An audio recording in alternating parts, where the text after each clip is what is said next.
Retro.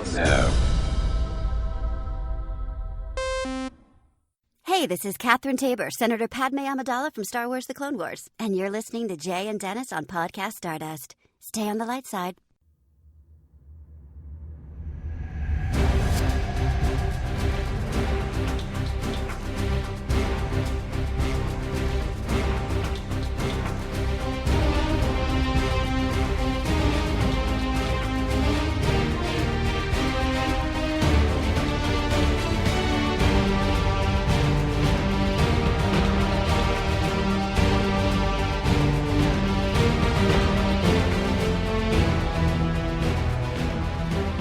Welcome to Podcast Stardust. This is the fully armed and operational podcast dedicated to Star Wars news, reviews, and discussion. I'm Dennis Keithley. And I'm Jay Krebs. It's the weekend and a 3-day weekend coming up here in the States. So we're going to kick it all off with a look at some recent Star Wars news. But before we dive into that, Jay, you want to remind everybody where we can be found on social media, please? Yeah, so while you're grilling and chilling this weekend, you can check us out on Facebook and Instagram at Podcast Stardust. All right, the dish is aligned. The signal's boosted to maximum output. The shield is down. We are now broadcasting to the galaxy. So, as we usually do, we're recording this on Thursday night before it comes out on Friday. And as what frequently happens is that we came into the day with very little in the way of Star Wars news. And then Lucasfilm dropped a gift in our laps, Jay, and announced that the production of Star Wars Starfighter has begun. That's actually kind of hard to say. But at any rate, they put up on StarWars.com that the movie has gone into production and they have announced the cast. But before we get to that, I want to read this statement from Sean Levy, which says, "I feel a profound sense of excitement and honor as we begin production on Star Wars Starfighter. From the day Kathy Kennedy called me up, inviting me to develop an original venture in this incredible Star Wars galaxy, this experience has been a dream come true, creative and personally. Star Wars shaped my sense of what story can do, how characters and cinematic moments can live with us forever. To join the storytelling galaxy with such brilliant collaborators on screen and off is the thrill of a lifetime." Love to hear it. So, yeah. So we, of course, we know that the movie is being directed by Sean Levy. It's being produced by Levy, Kathleen Kennedy. The executive producers include Ryan Gosling, Dan Levine, Mary McLaughlin, and Josh McLaughlin, with a script by Jonathan Topper. So I was surprised to hear that this has actually gone into production today. They've been saying November for the longest time. This caught me completely off guard. I was not expecting to see anything about this today. Oh yeah, but in such a good way. I mean, any news like this that comes out, like you said, is just such a gift. And I absolutely adore what Sean Levy said. You know, as you pointed out, I mean, it's just so wonderful to see and hear someone that is just drinking in the whole cinematic experience of what it is to do Star Wars. And that's something that is just amazing. Love it. And isn't it also a relief that this movie is in production and not just being talked about here? Right. Yes, Yeah, finally. I mean, it was awesome when they showed up at Celebration and got on stage and Ryan Gosling was there. I mean, that's a major get, right? And announced all that. And then we heard about Mia Goth being cast opposite him as one of the villains. And then Matt Smith, despite his awkward denial from last week that we talked about. But now there's actually a picture we'll talk about here in a second, and some other actors announced that we'll talk about here in a second. But they're making the movie. And it just always feels like with Star Wars, until they are making the movie, you cannot count on it at all. Right. So true.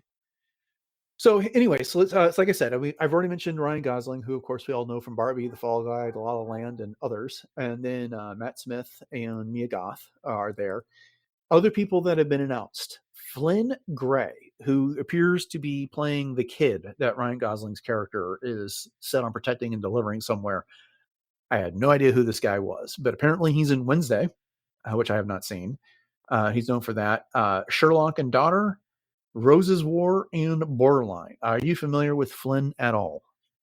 No, I'm not. I think he's in this year's Wednesday, the newest episodes, and I've not had a chance to watch those yet. I'm a little bit behind, but youngster. Yeah. Youngling. And of course, it's him and Ryan in that black and white photo that they've put on StarWars.com, which I guess they're supposed to be sitting on a speeder of some sort. It's so hard to tell I mean, this Yeah, was black and brilliant. white. Mhm. Yeah, that they gave us a photo from production, but they put it in black and white, and it just is. There's not much to go by here. There's so little speculation you can do with this thing.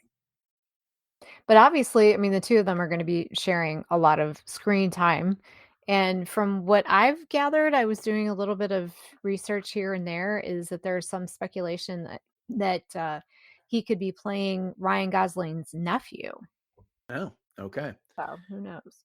We'll have to see on that one. All right. Well, other announcements. We have Aaron Pierre. And this was some coincidental timing. He was the voice of Mufasa, which I just happened to finish watching this morning for the first time. And so, voice of Mufasa in the movie Mufasa, which is the prequel to the Lion King live action prequel. It didn't do particularly well, and I don't think it's all that well regarded, but I enjoyed it. So, anyways, if you're looking for something light to watch, go ahead and check that out. And he's also known for Genius, which was the highest rated thing I could find for him on IMDb. Do you know him from anything at all? I do not, but he has some piercing blue eyes, I must say. Yeah, there you go. Also joining the cast is Simon Bird, someone else that I am not particularly familiar with, known for The In-Betweeners, which looks like it was both a series and a couple of movies, and Wicked Little Letters. And I'm just at such loss. I don't know how to talk about these people because I'm just not familiar with their work. But how about Simon? You know anything about him? No, I'm with you. I was looking at a lot of his pictures, and everything that I see, he's wearing glasses. So I'm wondering if he's going to be, sort of more of a techie kind of guy. That doesn't mean that he's going to be wearing glasses in Star Wars, because there's not very many people that actually wear glasses in Star Wars. Like Tech is about the only one I can actually think of, and there's a few Yeah. others here and there, but I mean, it's pretty rare in the Star Wars universe if you think about it. There's been some reports that there's like a gang of villains. So, everyone after Ryan Gosling and Flynn Gray in the discussion could be a villain for all we know. So we'll have to Mm. see.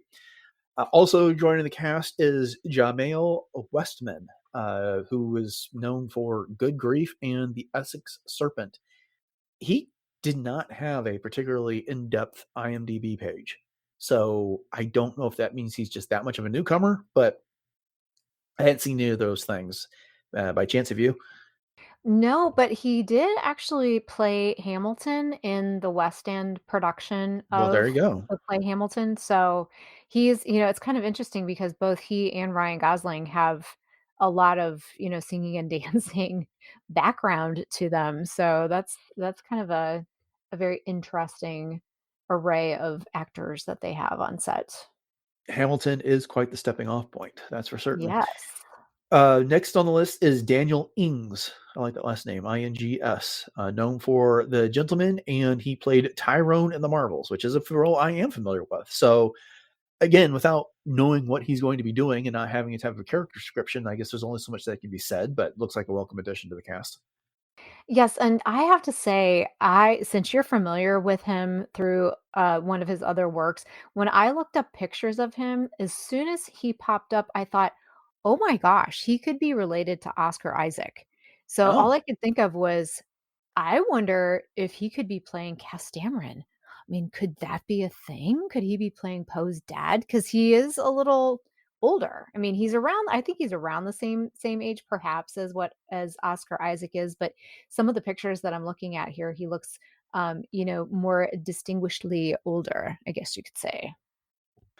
anything's possible, but this is supposed to be 5 years after the rise of Skywalker. Right. So if they were going to go with Kess, I would think they'd get someone who's considerably older than Mhm. that because he was a veteran of the Galactic Civil War that we saw in the original trilogy. But I don't know. Mhm. Yeah, he's got Anything's some salt and pepper going on in some of these pictures, so you never know. all right.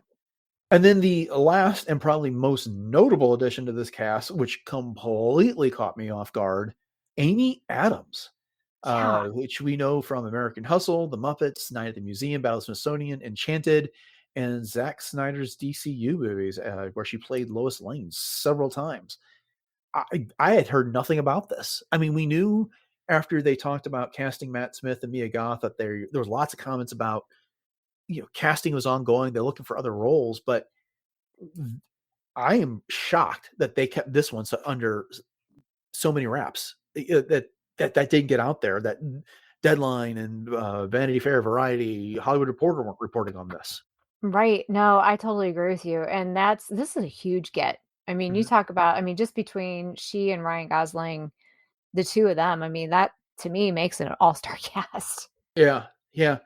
It's just a And little weird because Henry. typically Ryan Gosling is a big name, really big name right now, and Star Wars frequently shies away from that. They go with not necessarily newcomers, but certainly a lot bigger, lesser knowns. You know, Mhm. time and again. Obviously, there's exceptions. Liam Neeson and Samuel Jackson in the Phantom Menace, but even then, Liam Neeson at the time wasn't the household name that he is now. So, yeah, I just was very, very surprised to see Amy Adams. Like I said, welcome addition. I think that's pretty cool that they got her. Can't wait to see what she's doing. I mean, she's got range. She can do all kinds of things Oh, for in sure. Star Wars. So bring it on. I cannot wait to see what comes of that.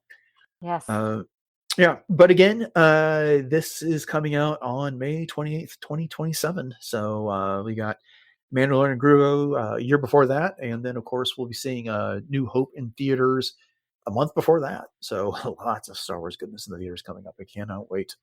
Oh, yeah, for sure. All right. Also, recent Star Wars news over on Disney Plus. So you've got some key art for Visions Volume 3. And this basically is giving us images from the various different shorts. There's 9 of them in total coming out at the end of October. I was really excited to see the Ronin in the upper corner of this. But what did you think about the key art here that they released for Visions, Jay? So I was going through each one of the individual representations here, and obviously a lot of all of the different episodes are represented, and it's so great once again to see all the different animation studios and all the different styles and things represented. And then we are getting a couple of other characters back that we've Yeah. seen before. So we've got F, and then we've got La Cara. So F from The Village Bride and La Cara from The Ninth Jedi coming back. So that's exciting. Yeah. Yeah. I was excited to see that we're getting some of these back. And then they were really teasing this new one, which is called Black and was previewed at NMA NYC. It's described as a combining stunning imagery. I'm sorry. It's described as combining stunning imagery and music. The experimental shorts presents a psychedelic battle between past and present, light and dark, and life and death, and the haunted psyche of an Imperial stormtrooper on the cusp of defeat. And there was something about this story that suggested that this stormtrooper might be on the Death Star right before it's getting destroyed. Mm. But go check out StarWars.com. The still they've got is got like random eyeballs all over it, and you know action, and then like a completely different reflection in the shiny surface of the floor below them. There, Hmm. so when they say psychedelic battle, yeah, that's exactly the feel I got from the still that they put on StarWars.com. Did you get a chance to check that one out? Oh, yeah. And I am so psyched for this because this is something that we've never really seen before. I mean, they say that right in the description, in that there's not going to be any dialogue and it's just going to be totally thrown through this abstract, as you said, like a dreamlike psychedelic kind of visual with music. So that's going to be a fun one to explore. Yeah. It's interesting, and we talked about this with the previous 2 volumes of Visions, is that it's a mixed bag when you get these. You'll get some that you absolutely love, like the Ronin. I've been really fascinated with that character and loved what we got out of him. But then you get some other stories that are very experimental, and they're just not for you in this. But Hmm. they're giving all these studios a chance. Just looking at this key art here, I'm very encouraged. There's lots of lightsabers involved. But then there's this like random bear type creature sitting in the exact middle of it, and I'm just kind of like immediately leery about that. Um, Hmm. don't even know what it's about, and I hate to prejudge it, but at the same time, it's just anime captures such a wide variety of. I don't want to say it exactly that way. I was going to say styles, but that's not right because anime is a style, but different types of storytelling, I guess, and just not all of them are for me, but you get one that's great and you just get completely absorbed by it. Oh, no, and I think that that's part of the point to Visions as well, and that's the whole reason why it's called Visions is just because of the fact that it's such a diverse type of storytelling, and that, not every episode or every edition of the animation is going to hit with everybody, and that's okay. I mean, there's definitely some, huge kind of like almost caricature of Star Wars, if you will, as you mentioned with that little bear. I think that's a good way to put it. Mhm. Um, some people even kind of called some of the, ways that things were portrayed almost as a, disrespect to some of the storytelling, but you can't, I mean, it's not canon, so we can't look at Right. it as such. And so, there is that. But yeah, I'm with you. I mean, I know in Vision season 2, there were some kind of quirky things. I was like, yeah, this is not for me, or seemed very, very childlike. And I want to be very careful when I say that, because I don't want to trump on anyone's creativity. But again, it's okay. Not everything is for everybody. Yeah, yeah, and I think you're right. I mean, it's not canon. It's not intended to be canon. It is a Star Wars inspiration, and then you get these creators who have an opportunity to tell their own version of a Star Wars story using that inspiration there. And I love that idea.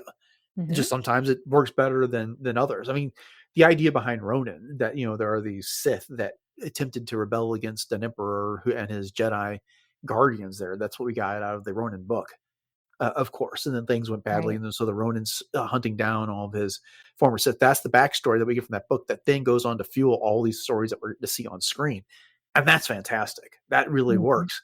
But then you get like the little rock opera episode, which Right. I could have left far behind, and I'm sure there's some people who absolutely love that. The Nine Jedi, another good one that I'm looking forward to seeing the follow up on that one as well. So, yeah, we'll be looking for that at the end of October. Okay, I don't know what to make of this, but I'm sure we'll have a good discussion about it. While speaking with The Guardian, John Williams admits that he is not a fan of film music. More specifically, he said, I never liked film music very much. Film music, however good it can be, and it usually isn't, other than maybe an 8-minute stretch here and there, I just think the music isn't there. That what we think of as this precious great film music is remembering in some kind of nostalgic way. Just the idea that film music has the same place in the concert hall as the best music in the canon is a mistaken notion, I think. This coming from the guy who has 5 Academy Awards and 53 nominations. I, Hmm. I, look, I'll let you talk about this in just a second, but far be it from me to who am I to disagree with the maestro here? But I mean, I find that music far more accessible. I find this a very interesting comment coming from the guy who, when he was bringing more popular type music to the Boston Pops, was getting in fights with his orchestra Hmm. here. I mean, he seemed to embrace it. So I'm wondering, maybe I need to go back and find more of this interview, because we're only getting this excerpt. This is what's going around on the news right now, and see what exactly he was being asked about and if there's any more context to this. But this is kind of shocking to me, Jay. What do you think about this? Well, I've been seeing this story all over the socials, and I'm wondering if some of it isn't being taken a little out of context. Because when he talks about film music, I'm not exactly sure if he means all music that is found in films. Because, as you Mhm. said, I mean, this is the maestro, this is the man who has brilliantly composed all of this beautiful music for countless pieces of cinematic history. But, when he says film music, I think he's talking a little bit more of the fragmented sounds, and, like the bump, bump, bump, which he did use Right. some of that kind of thing. Mhm. But, and again, to your point, the concert hall is a completely different style of music as film music, quote unquote. So I'm wondering if what he means by that is that he's not as excited about the sound effect type of music that is found in films, not that he just doesn't like film music. You know what I mean? Right. Yeah, and there's probably something to that. One of the comments that we've made on this podcast a number of times is that one of the things we love about John Williams' music is that it stands on its own. Right. And you can listen to his score outside of it, and it isn't just a mood sound that's behind there. It highlights the action. And in fact, it's impossible to think of certain parts of Star Wars movies without hearing the music behind it while you do that. And so, yes, there's something in the nostalgia that he's talking about, but beyond his work, yeah, I can think of the Back to the Future theme, the Avengers theme, the Pirates of the Caribbean theme, the soundtrack for How to Train Your Dragon. I have so many music soundtracks, from the likes of Hans Zimmer, John Powell, Ludwig Göransson, and the likes. There's tons of them out there that write really great music that I think are following in the tradition that he started. And so I'm also wondering if there isn't maybe an era he's talking about, because Mhm. he redefined film music. Before him, it really was much more of there was that whole wave in the 70s of synth music for movies Right, and stuff like that. right. And it being just more of an accent piece than it was a standalone piece there. Mhm. Exactly. And, I mean, the man has more Oscar nominations than literally any other human being on the face Except of for the Walt planet. Disney. Yeah, yeah, exactly, but for Yeah. music, and, so, I'm sure just from watching the documentaries that we saw, I mean, he did have a very complex relationship with music in general, and Mhm. as much as he loved it, there were some things that he did struggle with, so I wonder if Yeah. some of this kind of stems from, some of those experiences as well. Yeah. Yeah. Well, like I said, I'm going to have to dive into the interview and see. There's got to be more to it because he's made an entire career out of film music. So for him not to Right. like it, that's really something. Okay. Last story we've got is really just more of an update, and that is on the HASLAB LAAT gunship that they are currently trying to get backers for. As of the day of release, there's about 10 days left to go. And as of the time of this recording, which was there's 11 days left, it currently has 3,890 backers, which puts it 110 shy of halfway to its target of 8,000 to put this in production. Hmm. I think it's actually got a pretty good shot. What I've typically learned in these crowdfunding things is that if you can get halfway there in the last week, you're probably going to pick up the rest of your backers there. Like It's eBay, huh? Yeah, I mean, Mhm. there's a lot of people that just aren't going to do it until it's like, oh, I'm out of time. I got to do this type Yeah, of a thing. sure. And the most successful ones will clear that hurdle earlier. So, this clearly isn't as popular an idea as, say, the Razor Crest or Java's Sail Barge, and the like, which, easily cleared their backing and then got into their stretch goals, right off the bat. But anyway, I'm including this in the news as much as a public service announcement for anyone who might be considering it as anything. But yeah, what do you think? You think it's going to make it? I'd like to see it make it. I'm always really excited by these when they Mhm. do, just because for those that want these types of things and they have the room to display them and it's part of what they like to do as a collector, I think it's really awesome. So, yeah, maybe that eBay mentality will kick in here in these last 10 days and people will get in right before the buzzer. Yeah. Well, we'll get to do one more news episode. Yeah, we'll be about on one news episode left before it closes on its funding. So we will try to Mhm, include an update next week as well. But hey, get on it if this is something that you're interested in. You're running out of mhm. time, so go make it happen. Yeah. Okay, well that's it. That's this week's Star Wars news. It was really fun getting to talk about the production of Starfighter. Like I said at the time, I just was not expecting that. So that really made my Thursday, and I hope it made everyone else's week as well. But thank you all for joining us for this episode of Podcast Stardust and our weekly discussion of Star Wars news. We hope you enjoyed it, and if so, go ahead and subscribe to the podcast if you haven't done so already, and then you'll get our weekly news episodes as they come out. And we'd greatly appreciate it if you go ahead and rate and review the show on your podcatcher, especially if that is Apple Podcasts. And then, of course, you can find our entire back catalog of shows over on retrozap.com. Jay, you want to go ahead and remind everybody one more time what our social media contacts are and where else we can be found online? You got it, Dennis. We are on Instagram and Facebook at Podcast Stardust. And we also have our Pinterest boards and our YouTube channels, which includes the traditional YouTube as well as YouTube Music. And then you can also hit Podcast Stardust up on TeePublic, where we have 7 different show logo designs available on all kinds of things, from t-shirts and sweatshirts to coffee mugs and tote bags and even wall hanging. So check that out in the link in our show notes. Okay, upcoming on the show. On Monday, we are getting into the next episode of the Clone Wars as we continue our rewatch. And then on Wednesday, we are beginning a discussion of the final novel of the High Republic, which is Trials of the Jedi by Charles Soule. And we've already recorded that episode, and it is one heck of a conversation. So make sure you stick around for that. With all that having been said, thanks for listening to episode 932 of Podcast Stardust, everyone. Have a great weekend. Enjoy our Labor Day. And until next time, may the Force